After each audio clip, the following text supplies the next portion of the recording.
नमस्कार। आप सुन रहे हैं द बॉलीवुड रेडियो और मैं हूं आपके साथ आकाश।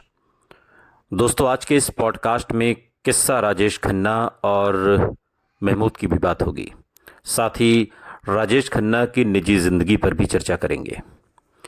ये उन दिनों की बात है जब जनता हवलदार फिल्म की शूटिंग के दौरान महमूद साहब ने काका को थप्पड़ मार दिया था। अभिनेता महमूद की अधिकृत जीवनी के लेखक हनीफ जावेरी राजेश खन्ना को कठोर कहकर पुकारते थे। महमूद साहब, ये बात उन्होंने जीवनी में लिखी है। महमूद के मुताबिक राजेश खन्ना को जल्दी किसी से सहानुभूति नहीं होती थी। महमूद ने राजेश खन्ना तक को अपने होम प्रोडक्शन फिल्म जनता हवलदार में साइन किया। राजेश खन्ना देर से शूटिंग पर आते थे, इसलिए महमूद ने शूटिंग अपने फार्म हाउस पर रखी और राजेश खन्ना को भी वहीं पर ठहराया कि यहीं रहो आप और खाओ पियो मौज करो और यहीं पर शूटिंग करनी है। हनीफ जावेरी, जिन्होंने महमूद साहब की अधिकृत जीवनी लिखी, वो कहते हैं कि महमूद ने उन्हें ये वाक्य बताया था कि एक बार सेट्स पर महमूद के बेटे ने राजेश खन्ना को हाय बोल दिया।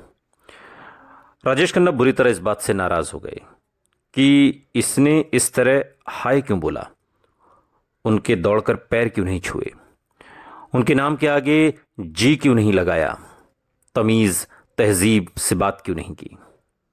हो सकता है राजेश खन्ना अपनी जगह सही हों, बड़े कलाकार थे, सुपरस्टार थे, उम्र में भी बड़े थे। तो अगर ये सारी चीज़ें महमूद साहब के बेटे ने की होती तो इसमें कोई बुरा मानने वाली बात भी नहीं थी। लेकिन नौजवान लड़के ने हाय कहा और हाय कहने के बाद वो आगे बढ़ गया। और इस घटना के बाद राजेश खन्ना ने महमूद की शूटिंग पर उन्हें परेशान करना शुरू कर दिया।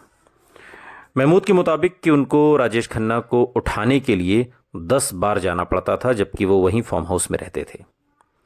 हालात बिगड़ते गए और इस मुद्दे को लेकर महमूद और राजेश खन्ना के बीच अब बहस हो गई और इसी दौरान गुस्से में महमूद ने राजेश खन्ना के गाल पर थप्पड़ मार दिया। जी, सुपरस्टार राजेश खन्ना को थप्पड़। हनीफ जावेरी बताते हैं कि महमूद का ये स्टेटमेंट उन्होंने जो खुद दिया था और महमूद साहब की जो अधिकृत जीवनी है उसमें इस स्टेटमेंट का भी जिक्र हमने किया है। और स्टेटमेंट है कि मैंने उसको थप्पड़ मार दिया और कहा कि तू होएगा सुपरस्टार अपने घर का, मैंने तेरे को पैसे दिए हैं और तुझे मेरी फिल्म पूरी करनी पड़ेगी। इसके बाद राजेश खन्ना के साथ बैठकर बात हुई, उन्होंने फिर परेशान नहीं किया और पिक्चर पूरी की। वो दिन था मैंने अपने कान पकड़ लिए कि मैं राजेश खन्ना के साथ कभी काम नहीं करूंगा। ये बात महमूद साहब ने सालों बाद एक इंटरव्यू में कही। क्या ये घटना इस तरफ इशारा करती है कि राजेश खन्ना के प्रति लोगों का सम्मान कम होता जा रहा था, या फिर उनके स्टार वाले नखरे वाकई अब बर्दाश्त की हद को पार कर गए थे? क्या उन्होंने अपने खास लोगों को इस तरह दूर करके अपने पतन की स्क्रिप्ट खुद लिखी थी? हनीफ जावेरी कहते हैं कि राजेश खन्ना को अच्छे रिलेशन बनाने नहीं आए। अब जितेंद्र को देखिए, वो बहुत अच्छे अभिनेता नहीं है लेकिन उन्हें रिश्ते बनाने आते हैं और देखिए वो कहां से कहां पहुंच गए। जितेंद्र साहब ने एक बार मुझे खुद बताया था, हनीफ जावेरी कहते हैं, मुझे खुद बताया था कि जावेरी साहब, मेरे को रोना नहीं आता था कैमरे के सामने। अगर रोने का सीन हो तो मैं चेहरे पर हाथ रख लेता हूं, लेकिन राजेश खन्ना को रोना, हंसना, हंसाना, रोमांस करना और स्क्रीन पर अपनी अदाओं से सबका दिल जीतना अच्छी तरह से आता था, लेकिन ऑफ स्क्रीन अपने यही जज्बात सही तरीके से दूसरों तक पहुंचाना वो शायद कभी सीख ही नहीं पाए। कम्युनिकेट न कर पाने की इसी कमी ने राजेश खन्ना को उनके निजी रिश्तों पर भी बहुत नुकसान पहुंचाया। खासतौर पर 9 साल से उनकी पत्नी डिंपल कपाड़िया को अब न सिर्फ फिल्म इंडस्ट्री और मीडिया उनके बारे में उल्टी सीधी बातें कर रहे थे, बल्कि डिंपल के माता पिता भी उनके विरोध में बयान देने लगे थे। कपाड़िया परिवार को उम्मीद थी कि राजेश खन्ना एक न एक दिन मान जाएंगे और डिंपल फिल्मों में अपनी वापसी करेंगी, मगर जब राजेश खन्ना नहीं माने तो इस बात को लेकर डिंपल के पिता चुन्नी भाई कपाड़िया और उनके बीच अनबन रहने लगी। और यही नहीं, डिंपल के प्रति राजेश खन्ना के बुरे बर्ताव की खबरें भी अब खुलकर मीडिया में सामने आने लगी थी और वो खुद बताया करते थे, डिम्पल के पिता चुन्नी भाई कपाड़िया। और उस ज़माने में राजेश खन्ना के ससुर चुन्नी भाई के लिए फिल्म मीडिया ने एक खास शब्द का इस्तेमाल करना शुरू कर दिया था, CIB, यानी चुन्नी भाई इंफॉर्मेशन ब्यूरो। और उनके हवाले से अब अक्सर राजेश खन्ना की निजी जिंदगी से जुड़ी चटपटी गॉसिप फिल्म मैगजीन का हिस्सा बनने लगी। ये बात राजेश खन्ना को बर्दाश्त से बाहर थी कि उनकी निजी बातों को इस तरीके से लीक किया जा रहा था। फिल्म पत्रकार इंग्रिड एल्बकर्क ने एक परिवार में चल रहे इस कोल्ड वॉर के बारे में एक बड़ा ही मशहूर लेख लिखा और उस लेख का टाइटल था Rajesh versus the cocks of four, यानी सास ससुर डिम्पल और सिंपल, इन सब के बारे में लिखा गया था। राजेश खन्ना और डिम्पल के बीच अब अनबन रहने लगी थी। डिम्पल अक्सर नाराज होकर अपने घर चली जाती, तलाक की धमकी देती और राजेश खन्ना को लगता था कि वो उन्हें इमोशनल ब्लैकमेल करने की कोशिश करती थी। मगर हर बार झगड़े सुलझ जाते और डिम्पल बच्चों के साथ वापस आशीर्वाद लौट आती।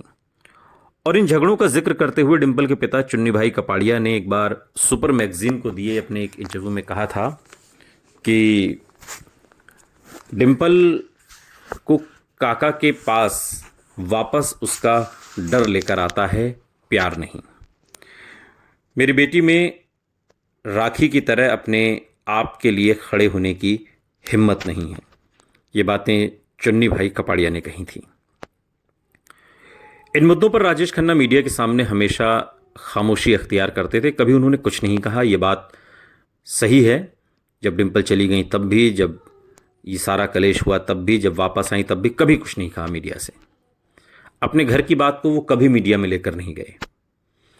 जब पत्रकार भावना सोमाया ने एक बार उनसे सीधा सवाल पूछा कि अपनी शादी का मजाक बनते देख उन्हें कैसा लगता है, तो राजेश खन्ना ने फिल्मी अंदाज में जवाब दिया, भावना, जब हर कोई आप पर पत्थर फेंकता है तो पूरा सच बताने की इच्छा बहुत ज़्यादा होती है, लेकिन अंत में इससे कोई हल नहीं निकलता क्योंकि आपका दर्द मजाक का स्रोत बन जाता है। तो मैं बोलने की बजाय सज़ा भुगतना ज़्यादा पसंद करूंगा।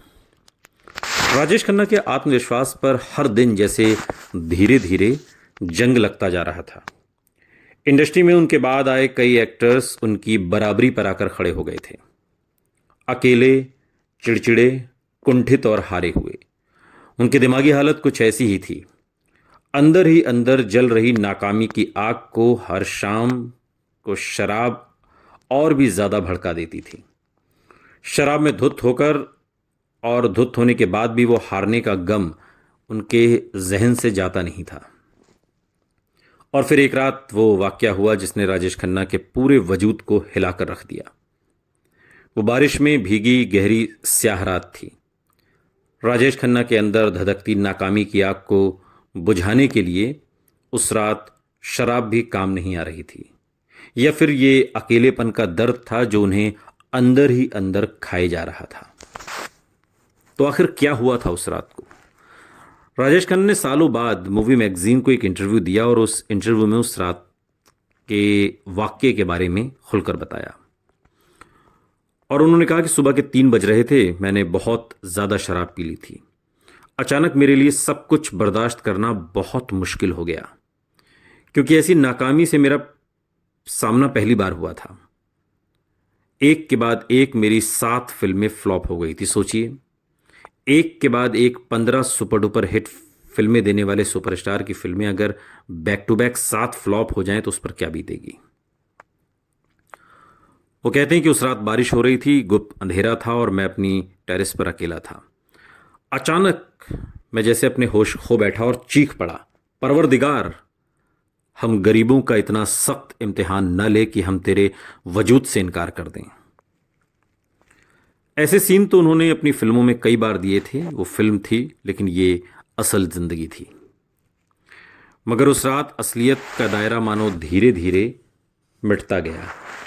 राजेश खन्ना की चीखें सुनकर पत्नी डिम्पल और घर का स्टाफ दौड़ते हुए टेरेस पर आ गए। राजेश खन्ना फूट फूट कर रो रहे थे। राजेश खन्ना पूरी जिंदगी इस रात को नहीं भूले। पर्दे पर करोड़ों लोगों को खूबसूरत ख्वाब दिखाने वाले सुपरस्टार का सामना उस रात जिंदगी की हकीकत से हो गया था। मगर इस हकीकत को कबूल करना न तो उसे आता था, न ही शायद वो सीखना चाहता था। बाद में एक इंटरव्यू में उन्होंने ये भी कबूल किया कि अपने एक बुरे दौर में, डिप्रेशन की हालत में, उन्होंने खुदकुशी तक करने की बात सोची थी। और उन्होंने कहा कि एक बार मैंने समंदर में जाने की कोशिश की थी, लेकिन आखिरी मिनट पर अपना इरादा बदल दिया और खुद से वादा किया कि मैं नाकाम होकर नहीं मरूंगा। मैं नहीं चाहता था कि लोग कहें कि राजेश खन्ना एक कायर था।